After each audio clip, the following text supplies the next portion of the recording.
ഈശോമിശിഹായ്ക്ക് സ്തുതിയായിരിക്കട്ടെ. വിശുദ്ധ മത്തായി അറിയിച്ച സുവിശേഷം 25-ാം അധ്യായം 34-ാം വാക്യം. എൻ്റെ പിതാവിനാൽ അനുഗ്രഹിക്കപ്പെട്ടവരെ വരുവിൻ.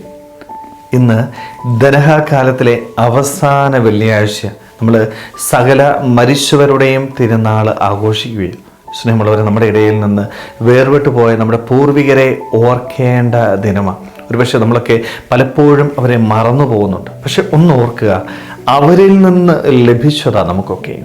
അവർ പകർന്ന് തന്നതാണ് നമ്മുടെ ജീവിതത്തിൽ ഇന്നും നമ്മൾ അനുഭവിച്ചുകൊണ്ട്. അതുകൊണ്ട് ഉറപ്പായിട്ടും അവരെ ഓർക്കാനായിട്ട്, അവർക്ക് വേണ്ടി പ്രാർത്ഥിക്കാനായിട്ട് സാധിക്കണം. നമുക്കറിയാം, അവരുടെ ജീവിതത്തിൽ ചില കുറവുകളും പോരായ്മകളൊക്കെ വന്നിട്ടുണ്ടായിരിക്കും. പക്ഷേ ഈ കുറവും പോരായ്മയും പരിഹരിക്കേണ്ടതാരാ? നമ്മൾ അവർക്ക് വേണ്ടി പ്രാർത്ഥിച്ച് അവരുടെ ജീവിതത്തിലെ കുറവുകൾ പരിഹരിക്കാനായിട്ട് തയ്യാറാവണം. അതേപോലെ തന്നെ അവർക്ക് വേണ്ടി വിശുദ്ധ കുർബാന അർപ്പിച്ച് പ്രാർത്ഥിക്കാനായിട്ട് പറ്റണം. പലപ്പോഴും നമ്മൾ ഇന്ന് അവരെ മറന്നു പോകുന്ന വ്യക്തികളാണ്. അതുകൊണ്ടാണ് സഭ നമ്മളോട് പറയുന്നത്, നിങ്ങളുടെ പൂർവികരെ ഓർത്ത് അവർക്ക് വേണ്ടി പ്രാർത്ഥിക്കാനായിട്ട് തയ്യാറാവണം എന്ന്.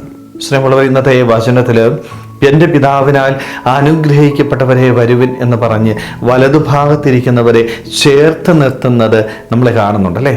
എന്തുകൊണ്ടാണ്? അന്ത്യവിധി നാളിൽ ദൈവസന്നിധിയിലേക്ക് കടക്കുവാനായിട്ട് ഭാഗ്യം ലഭിച്ചവരെ വിളിക്കുന്നതാണ് നമ്മൾ ഈ വചനഭാഗത്ത് കാണുക. എനിക്കും ഈ ഭാഗ്യം കിട്ടണം. നമ്മളൊക്കെ ആഗ്രഹിക്കുന്ന ഇത് തന്നെ അല്ലേ? നമ്മുടെ ജീവിത ലക്ഷ്യം എന്ന് പറയുന്നത് എന്താണ്?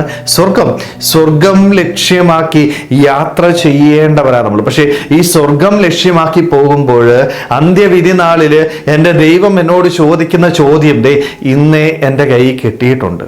അതായത് പരീക്ഷയ്ക്ക് മുമ്പ് ചോദ്യം കിട്ടിയൊരവസ്ഥ. ചോദ്യം നമ്മുടെ കയ്യിലുണ്ട്, ഉത്തരം ഞാൻ കണ്ടെത്തിയാൽ മതി. എന്താണ് ആ ചോദ്യം എന്ന് പറയുന്നത്? ഞാൻ വിശക്കുന്നവനായിട്ട് വന്നു, ഞാൻ ദാഹിക്കുന്നവനായി, ഞാൻ നഗ്നനായിട്ടൊക്കെ വന്നു നിന്റെ സന്നിധിയിൽ, നീ എന്നെ സഹായിച്ചോ? ഇതാണ് അന്ത്യവിധി നാളിൽ എൻ്റെ ദൈവം എന്നോട് ചോദിക്കുന്ന ചോദ്യം. അതിൻ്റെ അർത്ഥം എന്താണ്? മറ്റുള്ളവരിൽ ദൈവത്തെ കണ്ടുകൊണ്ട് എല്ലാവർക്കും നന്മ ചെയ്യുവാനായിട്ട് എനിക്ക് സാധിക്കണം. മറ്റുള്ളവർക്ക് നന്മ ചെയ്യുമ്പോഴാണ് എനിക്ക് എന്ത് നേടിയെടുക്കാൻ പറ്റുന്നത്? സ്വർഗം നേടിയെടുക്കാനായിട്ട് പറ്റുന്നത്. എല്ലാവരെയും സ്നേഹിച്ച് എല്ലാവർക്കും നന്മ ചെയ്യുമ്പോൾ എനിക്ക് ഉറപ്പായിട്ടും ദൈവത്തിൻ്റെ സന്നിധിയിൽ അവൻ്റെ ഒപ്പം ഇരുന്ന് സ്വർഗത്തിൽ വിരുന്നാസ്വദിക്കാനായിട്ട് സാധിക്കും. പക്ഷെ പലപ്പോഴും നമുക്ക് ഇന്നത് പറ്റുന്നുണ്ടോ? ഇല്ല. വിദ്വേഷവും പകയും ഒക്കെ ഉള്ളിൽ ഇങ്ങനെ തിങ്ങി നിറഞ്ഞിരിക്കുമ്പോൾ എങ്ങനെയാണ് എല്ലാവരെയും സ്നേഹിക്കാനായിട്ട് പറ്റുന്നത്? ഇഷ്ടംപോലെ മുറിവുകൾ ഉള്ളിൽ ഇങ്ങനെ തിക്കി വെച്ചേക്കുമോ? അവർ പറഞ്ഞ വാക്കുകളായിരിക്കാം, അവരിൽ നിന്നുള്ള പ്രവൃത്തികളായിരിക്കാം, അവരെന്നെ അവഗണിച്ചതായിരിക്കാം. ഇതൊക്കെ ഉള്ളിൻ്റെ ഉള്ളിൽ തിക്കി നിറച്ച് വെക്കുമ്പോൾ എങ്ങനെയാച്ചാ മറ്റുള്ളവരെ ഒന്ന് സ്നേഹിക്കാനായിട്ട് പറ്റുന്നത്? എങ്ങനെയാ മറ്റുള്ളവർക്കൊന്ന് നന്മ ചെയ്യാനായിട്ട് പറ്റുന്നത്? ഈ നന്മ ചെയ്തില്ലേ വേറെ പ്രശ്നമൊന്നുമില്ല. അവസാന നാളിൽ തമ്പുരാൻ്റെ ഒപ്പം ഇരിക്കാൻ പറ്റത്തില്ല. മാറ്റി നിർത്തപ്പെടുന്ന വ്യക്തികളായിട്ട് നമ്മൾ മാറും. സ്നേഹമുള്ളവരെ, അങ്ങനെ ആവേണ്ടവരല്ല നമ്മൾ.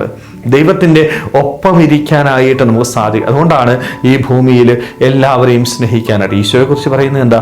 അവൻ എല്ലാവർക്കും നന്മ ചെയ്ത് കടന്നുപോയി എന്നുള്ളതാണ്. ഇതേ ഉത്തരവാദിത്വമാണ് നമുക്കുമുള്ളത്. നമ്മുടെ പക്കലേക്ക് വരുന്ന എല്ലാവർക്കും നന്മ ചെയ്യാനായിട്ട് സാധിക്കണം. ഈ ചോദ്യം നമുക്ക് ദൈവം തന്നിട്ട് ഈ ചോദ്യത്തിന് നല്ലൊരു ഉത്തരം കൊടുക്കാനായിട്ട് പറ്റുന്നില്ല എന്ന് പറയുന്നത്, സ്നേഹമുള്ളവരെ, നമ്മുടെയൊക്കെ ജീവിതത്തിൻ്റെ വലിയൊരു പരാജയം. അതുകൊണ്ട് ഈ ചോദ്യത്തിന് ഉതകുന്ന നല്ല ഉത്തരം കൊടുക്കുവാനായിട്ട് നമുക്ക് സാധിക്കണം. നമ്മുടെ ചുറ്റുപാടും വരുന്നവരെ, നമ്മുടെ പക്കലേക്ക് കടന്നു വരുന്ന ആരെയും അവഗണിക്കാതെ ചെയ്യാൻ പറ്റുന്ന നന്മകളും പുണ്യപ്രവൃത്തികളും മറ്റുള്ളവർക്ക് ചെയ്യുവാനായിട്ട്, ഈശോയെ പോലെ എല്ലാവർക്കും നന്മ ചെയ്തുകൊണ്ട് അവൻ്റെ ഒപ്പമായിരിക്കുവാനായിട്ട്, അന്ത്യവിധി നാളിൽ ഈശോയുടെ കൂടെ ഇരുന്ന് സ്വർഗം ആസ്വദിക്കുവാനായിട്ട് നമുക്ക് ഓരോരുത്തർക്കും ആത്മാർത്ഥമായിട്ട് ആഗ്രഹിക്കാൻ ശ്രമിക്കുക. ദൈവം നമ്മളെല്ലാവരെയും സമൃദ്ധമായിട്ട് അനുഗ്രഹിക്കട്ടെ. ആമേൻ.